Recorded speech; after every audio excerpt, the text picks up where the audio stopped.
નમસ્કાર દર્શક મિત્રો, સ્વાગત છે આપનું આપણી આ યુટ્યુબ ચેનલ ભાવેશ મકવાણા ન્યૂઝમાં। તો સૌથી પહેલાં બધાને જય શ્રી કૃષ્ણ, જય માતાજી, હર હર મહાદેવ। તો મિત્રો, હવે પેન્શનરોને પેન્શનની સાથે બોનસ પણ મળશે। તો મિત્રો, અત્યારે સામે આવ્યા છે એક મોટા સમાચાર। તો મિત્રો, વિડીયોમાં વિગતવાર વાત કરવાના છીએ અને બધી પ્રોસેસ તમને વ્યવસ્થિત સમજાઈ જાય તેવી ભાષામાં આપણે સમજાવવાના છીએ, એટલે વિડીયો તમે ખાસ અંત સુધી જોઈ લેજો। અને જો હજી સુધી તમે આપણી આ ચેનલ સબસ્ક્રાઈબ કરી ન હોય તો આપણી આ ચેનલ રોજે રોજ આવા જ વિડીયો અપલોડ કરે છે, એટલે આપણી આ ચેનલ અત્યારે જ સબસ્ક્રાઈબ કરી લેજો। તો શરૂ કરીએ આજનો વિડીયો। ભારત સરકારે તાજેતરમાં એક મહત્વની જાહેરાત કરી છે, જે લાખો પેન્શન ધારકો માટે સારા સમાચાર લઈને આવી છે। હવે EPS 19.5 હેઠળ પેન્શન અને બોનસની રકમ સીધા લાભાર્થીઓના બેંક ખાતામાં જમા કરવામાં આવશે। તો આ નવું અપડેટ પેન્શન વિતરણ પ્રક્રિયાને વધુ સુવ્યવસ્થિત, પારદર્શક અને ઝડપી બનાવવા માટે કરવામાં આવ્યું છે। તો આ લેખમાં અમે EPS 19.5 પેન્શન યોજનાના નવા અપડેટ વિશે વિગતવાર માહિતી કરશું। તો અમે આ ફેરફારોને કારણો, ફાયદા અને અસર વિશે ચર્ચા કરીશું। ઉપરાંત અમે એ પણ સમજાવીશું કે આ નવી સિસ્ટમ કેવી રીતે કામ કરશે અને તેનાથી પેન્શનરોને શું લાભ થશે, એટલે મિત્રો વિડીયો તમે અંત સુધી જોઈ લેજો ખાસ। તો EPS 19.5 અથવા એમ્પ્લોયી પેન્શન સ્કીમ 1995 એ એક સામાજિક સુરક્ષા યોજના છે, જે ભારત સરકાર દ્વારા કામદારો માટે શરૂ કરવામાં આવી હતી। તો આ યોજના એમ્પ્લોયી પ્રોવિડન્ટ ફંડ ઓર્ગેનાઇઝેશન એટલે કે EPFO દ્વારા સંચાલિત થાય છે। તો આ યોજનાનો મુખ્ય ઉદ્દેશ નિવૃત્ત કર્મચારીઓને નાણાકીય સુરક્ષા પ્રદાન કરવાનો છે। તો EPS 19.5ની મુખ્ય વિશેષતાઓની વાત કરીએ તો આ યોજના એ તમામ કર્મચારીઓ માટે છે, જેઓ EPF એટલે કે કર્મચારી ભવિષ્ય નિધિના સભ્ય છે। ત્યારબાદ વાત કરીએ તો એમ્પ્લોયર કર્મચારીના મૂળભૂત પગાર અને મોંઘવારી ભથ્થાના 8.33% EPSમાં યોગદાન આપે છે।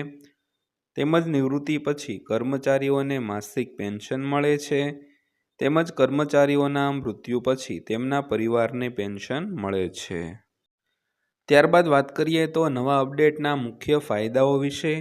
તો પહેલા ફાયદાની વાત કરીએ તો પેન્શન અને બોનસની રકમ સીધી લાભાર્થીઓના ખાતામાં જમા કરવામાં આવશે, જેથી ચૂકવણીમાં કોઈ વિલંબ ન થાય। ત્યારબાદ વાત કરીએ તો ડાયરેક્ટ બેંક ટ્રાન્સફર સમગ્ર પ્રક્રિયાને પારદર્શક બનાવશે અને છેતરપિંડીની શક્યતા ઘટાડશે। ત્યારબાદ વાત કરીએ તો પેન્શન ધારકોને હવે પેન્શન લેવા માટે બેંક કે પોસ્ટ ઓફિસ જવાની જરૂર રહેશે નહીં, તેમજ પેન્શન વિતરણની પ્રક્રિયામાં સરકાર દ્વારા કરવામાં આવતા ખર્ચમાં ઘટાડો થશે। તેવી જ રીતે આ પગલું સરકારના ડિજિટલ ઇન્ડિયા મિશનને પ્રોત્સાહન આપશે મિત્રો। તો નવી પ્રક્રિયા કેવી રીતે કામ કરશે તેની વાત કરીએ તો સૌથી પહેલાં બધા પેન્શનરોએ તેમના બેંક ખાતાને આધાર સાથે લિંક કરવું પડશે, તેમજ EPFOના તેના ડેટાબેઝમાં તમામ લાભાર્થીઓના બેંક ખાતા અને આધાર વિગતો અપડેટ કરશે। ત્યારબાદ દર મહિનાની પહેલી તારીખે EPFO પેન્શનની રકમ સીધી લાભાર્થીઓના ખાતામાં ટ્રાન્સફર કરશે, તેમજ જ્યારે પેન્શન જમા થશે ત્યારે લાભાર્થીઓને SMS દ્વારા જાણ કરવામાં આવશે। તેમજ પેન્શનરો EPFO વેબસાઇટ પર તેમના પેન્શનની સ્થિતિ ચકાસી શકશે। ત્યારબાદ વાત કરીએ તો પેન્શનરો માટે જરૂરી પગલાં। તો સૌથી પહેલાં તમારી નજીકની EPFO ઓફિસની મુલાકાત લઈને તમારા બેંક ખાતાની માહિતી અપડેટ કરો, તેમજ ખાતરી કરો કે તમારું બેંક એકાઉન્ટ આધાર સાથે લિંક થયેલું છે કે નહીં। ત્યારબાદના અગત્યના પગલાંની વાત કરીએ તો તમારો સાચો મોબાઈલ નંબર EPFO સાથે રજીસ્ટર કરો, જેથી તમને SMS એલર્ટ મળી શકે। તેમજ EPFO વેબસાઇટ પર તમારું ઓનલાઈન એકાઉન્ટ બનાવો, જેથી કરીને તમે તમારા પેન્શનને ટ્રેક કરી શકો। તેમજ તમારા બધા જરૂરી દસ્તાવેજો જેમ કે આધાર કાર્ડ, પાન કાર્ડ અને બેંક પાસબુકની નકલ અપડેટ રાખો મિત્રો।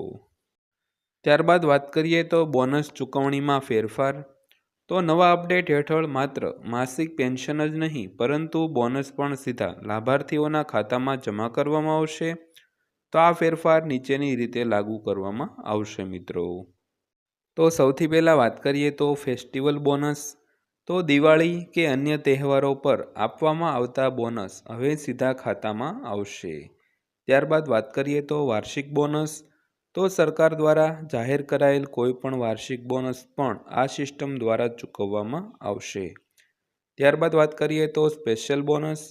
તો કોઈ પણ ખાસ પ્રસંગે ઓફર કરવામાં આવતા બોનસ પણ તરત જ સીધા ખાતા ચૂકવવામાં આવશે મિત્રો.